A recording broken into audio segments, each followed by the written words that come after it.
Hi everyone, welcome to Graphic Solution Tricks channel. Today we will show you how to track objects in CapCut. First, open CapCut, then import a video.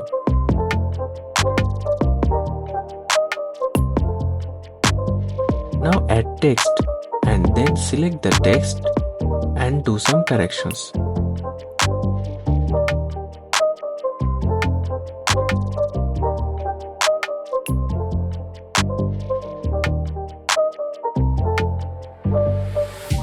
Then click on this tracking and click on motion track.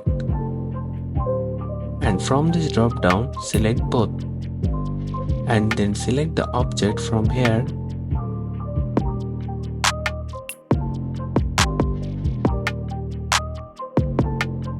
Then click on start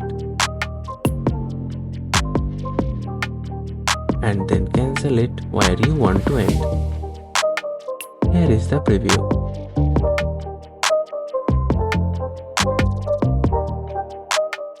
That's it. If you found this video helpful, please make sure to subscribe our Graphic Solution Tricks channel and click the bell icon for more updates.